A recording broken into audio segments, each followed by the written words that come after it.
لیجئے جناب،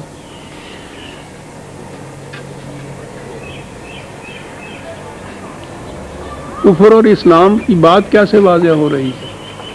زندگی کا مقصد اگر آپ کا یہ ساری دنیا کی دولت سمیٹنا، اس کی نعمتیں اکٹھی کرنا، خوشگواریاں، یہ بھی بڑی ضروری چیز ہے، کیونکہ جسم کا تندرست توانا رہنا یہ نہایت ضروری ہے، اسی سے تو اندر ویلیوز ہوں گی، وہ میں جو اس کی ہوگی نا۔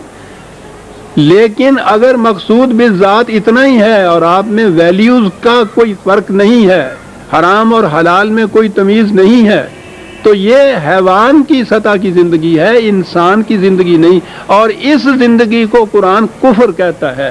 جو مقصود حیات اتنا ہی سمجھتے ہیں وہ کافر ہیں، اور جو اس سطح کے اوپر جا کے اس میں کا بھی خیال رکھتے ہیں، ویلیوز کا خیال رکھتے ہیں، جائز و ناجائز، حرام و حلال کا خیال رکھتے ہیں، وہ ہیں کہ جو کفر سے اوپر جا کے اسلام کی زندگی میں داخل ہوتے ہیں۔ تو اب کفر اور اسلام کی زندگی تو قرآن نے کہہ دی ہے، والذین کفروا۔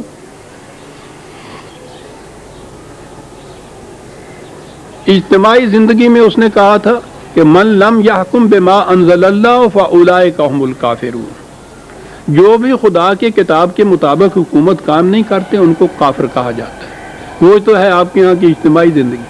افراد کی زندگی یہ ہے کہ یتمتعون ویاکلون کما تاکل الانعام، زندگی حیوانی سطح کی زندگی جو سمجھتے ہیں تو ان کو کافر کہا جاتا ہے، اور جو یہ ہیں انہی کو والنار مثوی لہم، ان کا ٹھکانہ جہنم ہوتا ہے۔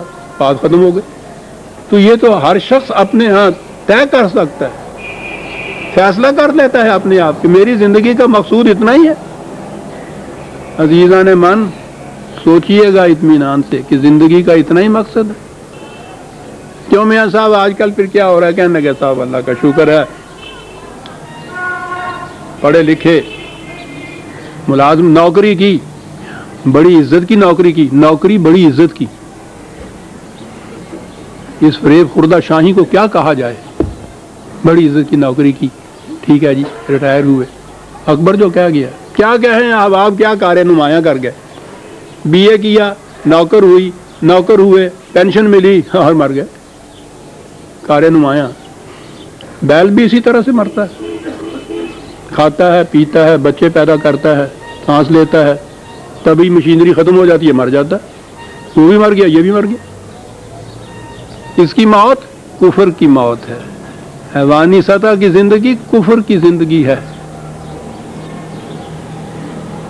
عزیزان من، جو آج کل فخریہ بیان ہوتا ہے نا کہ صاحب اللہ کا شکر ہے کاروبار میں بڑی ترقی ہوئی ہے، اولاد بھی اللہ نے دی، پڑھایا لکھایا ہے، وہ ڈاکٹر ہو گیا ہے، وہ امریکہ چلا گیا ہے، ہمیں لیا نا، جی ہاں، وہ اسمگلنگ کرتا ہے، وہ بلیک کرتا ہے، یعنی بہت ہے اللہ کا دیا ہوا، یعنی یہ شیطان کا دیا ہوا نہیں، اللہ کا دیا ہوا، وہ حرام کمائی ساری اللہ دیتا ہے، بہت ہے جی اللہ کا دیا، بڑی اچھی زندگی بسر ہو گئی ہے، الحمدللہ صاحب، بڑی خوشحالی کی زندگی ہے۔ کیا زندگی ہے یہ؟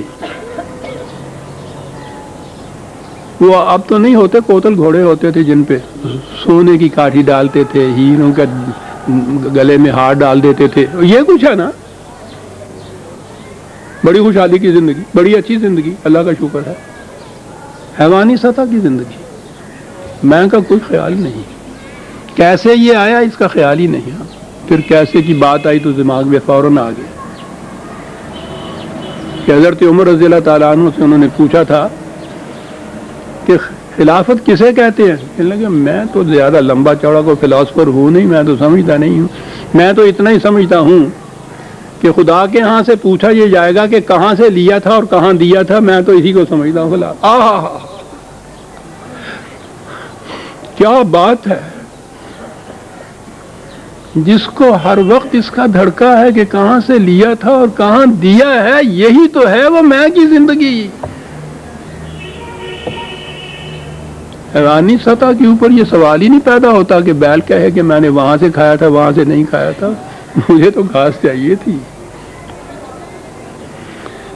والذین کفروا یتمتعون ویاکلون کما تاکل الانعام، کفر کی زندگی یہ ہے، کھاتے ہیں، پیتے ہیں، تمتع ہے، بلکہ یہ تو طبی زندگی کے اسباب و وسائل سے خوب فائدہ اٹھاتے ہیں، لیکن زندگی کی سطح حیوانات کی سطح ہی ہے، ویلیوز اور اقدار کی سطح نہیں ہے، اقدار خداوندی کا خیال کوئی نہیں ہے۔ یہ ہے جو جہنم میں کہا یہاں بھی جہنم میں رہتے ہیں، آخرت میں بھی جنت میں جہنم میں رہیں گے۔ کیوں؟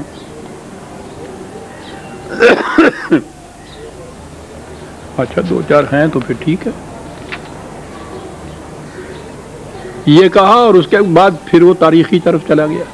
عجیب چیز ہے قرآن کی، ایک اصول دیتا ہے شہادت لاتا ہے فوراً، کَأَيٍّ مِّن قَرْيَةٍ هِيَ أَشَدُّ قُوَّةً مِّن قَرْيَتِكَ الَّتِي أَخْرَجَتْكَ۔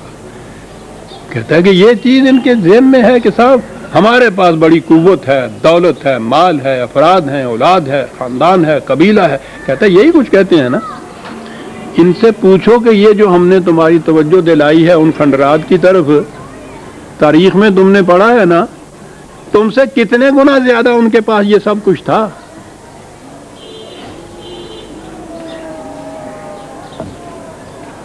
کیوں تباہ ہو گئے؟ کرہو ما انزل اللہ، کفروا یتمتعون کما یاکلون کما تاکل الانعام۔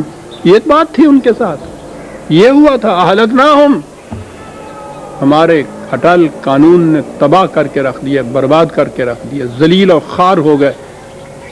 سانس لینے کی زندگی کو زندگی سمجھا، نہ حمیت رہی، نہ غیرت رہی، نہ ذلت کا احساس رہا۔ حمیت، غیرت، ذلت، ندامت حیوان میں ہوتی نہیں۔ اس کے سامنے بیٹھ کے 1000 گالیاں اس کو دے دیجئے، وہ یوں سر ہلاتے رہتے، خالہ جی ہمارے یہاں یہ کہا کرتے۔ یہ تو انسان کی سطح کی ساری چیزیں ہیں۔ اہلکناہم فلا ناصر لہم، پھر کوئی دنیا میں ان کی مدد کے لیے نہ آیا، کوئی نہ آیا۔ جس کو وہ چھوڑ دے دنیا میں کوئی اس کی مدد نہیں کر سکتا۔ اس کے قوانین کی خلاف ورزی کرنے کے لیے کیا بچائے گا؟ سینکیا پھانک لیا ہے اگنا اپنا، تو ماں مرتی جائے گی لیکن کر کچھ نہیں سکے گی۔ فلا ناصر لہم، کوئی ان کا مددگار پھر نہیں ہو سکتا عزیزان من۔ اس لیے ذالک بانہم کرہوا ما انزل اللہ، اس لیے کہ انہوں نے ما انزل اللہ سے کراہت برتی تھی۔ سورہ محمد کی آیت 13 تک ہم آ گئے عزیزان من، 14ویں آیت سے ہم آئندہ لیں گے۔ ربنا تقبل منا انک انت السمیع العلیم۔ شکریہ۔